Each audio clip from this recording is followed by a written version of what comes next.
Hey, welcome to Yellow Skunk Farms. Quick disclaimer, this is a 21-year-old and up channel, so if you're not 21, please leave the channel now. Appreciate it. You're looking at our Monstera. This morning, I came in here and looked at this thing, and it looked bigger than yesterday. That is insane how big that is, and I'm going to show you, because it's really hard to tell. So this morning on Instagram I measured it, so I'm going to show you here how big this leaf actually is. So I'm here at the 3-foot mark, 36 inches. This one down here is about 27 inches. About 27. This one over here is like 33 inches.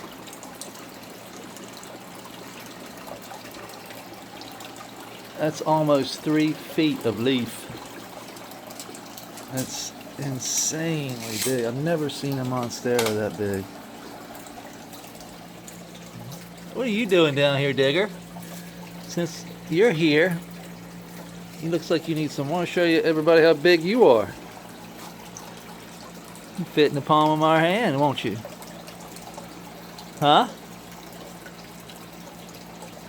He's like, put me down. Go back into your tub. Looks like he's getting a little water this morning. And then here's the other Monstera. This one's shooting off a new leaf as well. This Monstera came from Karma's Earth Angel. Was that a moth that just flying out there? I think it was. Alright, we got plenty of those in here. We keep them at bay as best we can. Usually we let the spiders and the most of the time these moths get caught in the spider web.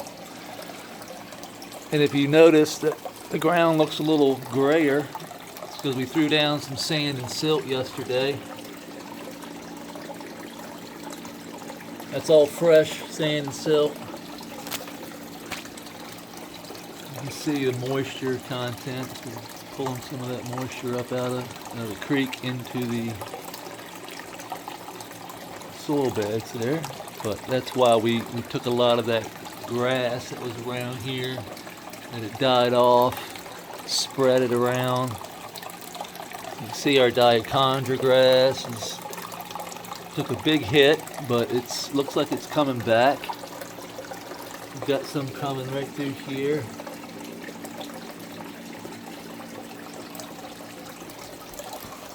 So we took a huge hit on that crash. Within about 10 days, we replenished. Our leaves took a huge hit. We just went into a lockout. We were locking out nutrients due to the fact that we didn't have any air, any dissolved oxygen in our creek, which we were choking off all our plants, the grasses, everything that connects to the creek, we were killing. Simply because we messed up using the Grand Masters here. We put in some deep red light and removed the white light. Don't really ask me why. Oh, there's a moth right there. Why I did that. I had something in my head that... Gotcha. That I was thinking and I just wasn't thinking. So, made a mistake. And we paid the price. We learned a great deal. We learned a valuable lesson. That the cyanobacteria and that the creek in a system like this runs everything. Like this creek in the pond, regardless of how good the soil is, regardless of what we have in the soil, how active it is, how much nutrient we have, it doesn't matter. If it ain't got air, you ain't got shit. And you will see very, very bad results if you don't have dissolved oxygen in your creek coming from algae, cyanobacteria, photosynthetic bacteria, all these different elements in life really create oxygen for these plants. When it's grass, the grass is coming back though. You see how green it is down there? It was brown. And so by the cyanobacteria and the algae leaving, the oxygen left as well. The dissolved oxygen. We had plenty of aeration, but aeration is one thing. Getting that aeration, that air dissolved and into the soil is totally different. It's something that the bacteria has to do. The algae has to create this oxygen. And a lot of times you can see it on the edges of rocks. They'll create this bubble. You can see that algae was not there a couple days ago. It had all been completely burnt out by the light. And when that happened, everything just took a crash. Look on the side of this rock here. It looks coming back to nice and green. It was not like that when we crashed. So we had to do a water change. We had to add back in cyanobacteria and, the lactic acid bacteria. We've got some purple non-sulfur bacteria coming today from Mo at iGrow Soil. It's supposed to be here today anyway. And that is going to put back the good bacteria that we're looking for. Speed up the process and getting back to where we were, where this grass is nice and green. We definitely stopped what we did. You can see the grass is coming back.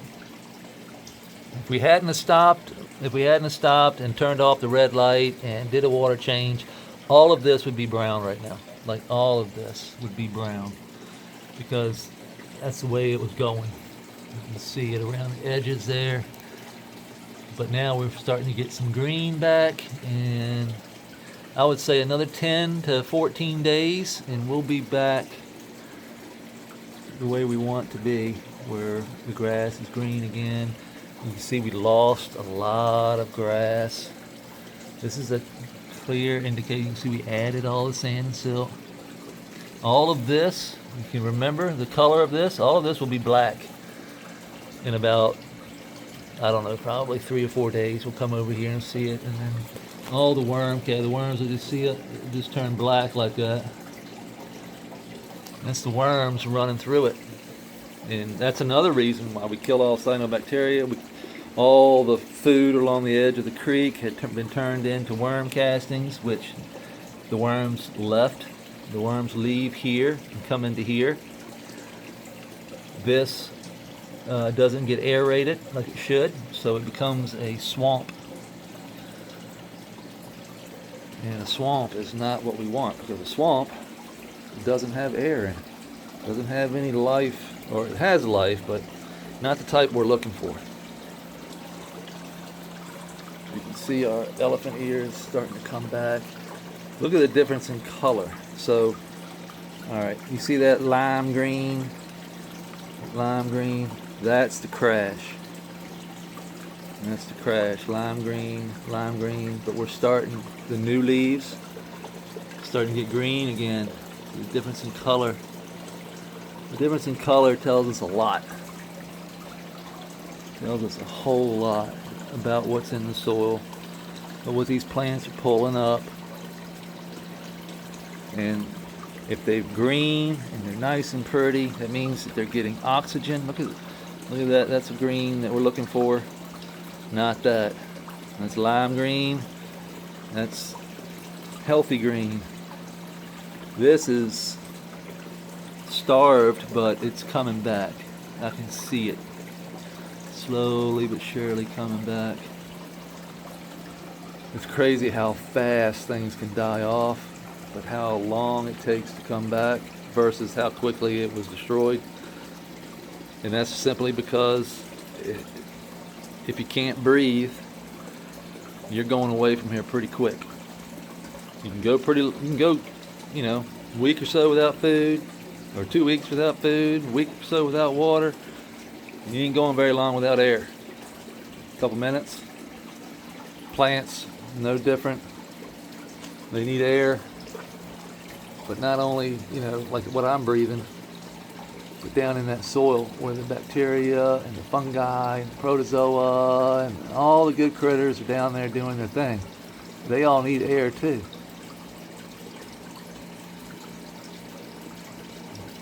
And where I was getting that air from was that creek. Not so much through the spinning and of the water, but through the bacteria and the algae that are creating the oxygen. Something else somebody asked me that I forgot to do the other day is about the trap hole and how the trap hole was built. The trap hole is right here. And that's the bottom of the floor. So if you see, here's the creek running through. All we did was build a box, basically. So the creek wall runs through here into the pond. The outer wall runs around the side of the creek wall runs here. Then we put some rock right here. Just a couple rock connecting the creek to here to the rock wall, and then over here we connect, creating a hole. Then we just go right straight on down. That's the floor. Where if we cut the plants out, that would be full of water down there. Right now you can see that it's moist, that sand and silt down at the bottom is moist. That's okay. We want it moist. We just don't want it filling up with water. Which it will not fill. I don't think it'll fill up with water anymore because we have so many plants in here now wicking up all that extra water. But when I cut out these cannabis, we will see water down here because all that root system will die off, stop wicking water. All the extra water will run down into our horizon, down to our E horizon, down into the trap hole. This is just for emergency use only, really. You can leave water in there. It doesn't need to, as long as it doesn't come up above your pond liner, you're good to go. But that's all it is. So you can see there's a line there for the creek wall, the other creek wall over there. Creek runs through. We got the pocket here, then just rock, create a hole around the edge, and that's it. Pretty simple. You just have to make sure that, you know, here's the rock hole, here's our trap hole over here. We just haven't, you can't really see it, I know, but that's where our trap hole will be.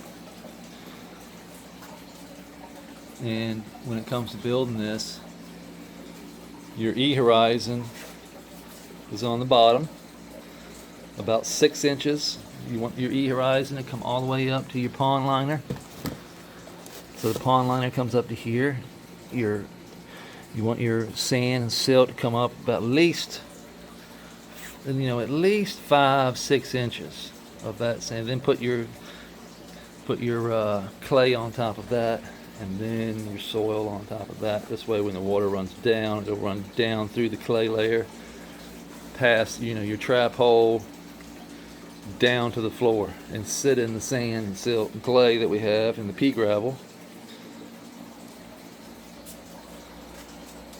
We're drying some concrete over here. So I put some concrete down there where that hole was. We just filled it in, smoothed it out very nice. Pretty much guaranteed not to leak now. Got this in here is drying up nicely. Let's see here if I can put my hand down here. Oh yeah, she's dry. Yeah, we can put some water in her. She's a little tacky still, but This light here will help us out. And we've got the concrete down there. Yeah, she's dry. She's nice and dry. So hopefully by this afternoon we'll have some water sitting in that pond. I plan on going live today, so keep an eye out on that. Maybe this afternoon we'll do a little live, put some water in there, maybe turn the pump on and flow some water. Hopefully we can turn the pump on today. Hopefully the pond holds water. You know how it is. I have yet to get water in it past that one point, so I don't know if there are any other holes around the edges or not. I hope not, but I said that last time. So that's about all we got today. We've got our Grandmasters hung, turned on, ready to go. All I've got to do is run a hose from our new DHU back there. Got it sitting on a table. We'll run a line out of there into the back of the creek here, where the DHU water will dump into the creek. Plug that in. Got our pump in. Fill up with water. Turn the pump on. Let her flow. And from there, once we let that flow, make sure we don't have any leaks.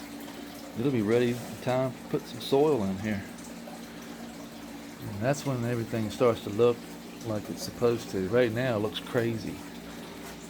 But once we get soil in here and get pea gravel in here and sand, silt, and clay in there, raise that floor up, create the creek, it's going to look pretty decent. We'll have the waterfall coming down from up there, poof, poof, poof, flowing down, maybe a couple more drops here. We're going to run it down through here, spin it through here, try and get some vortex swirling going on in this area here, and then dump it back into the pond,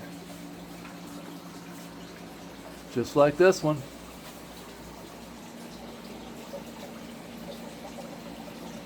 So with that being said, I hope everybody has a great Friday, and we'll see you later. Peace.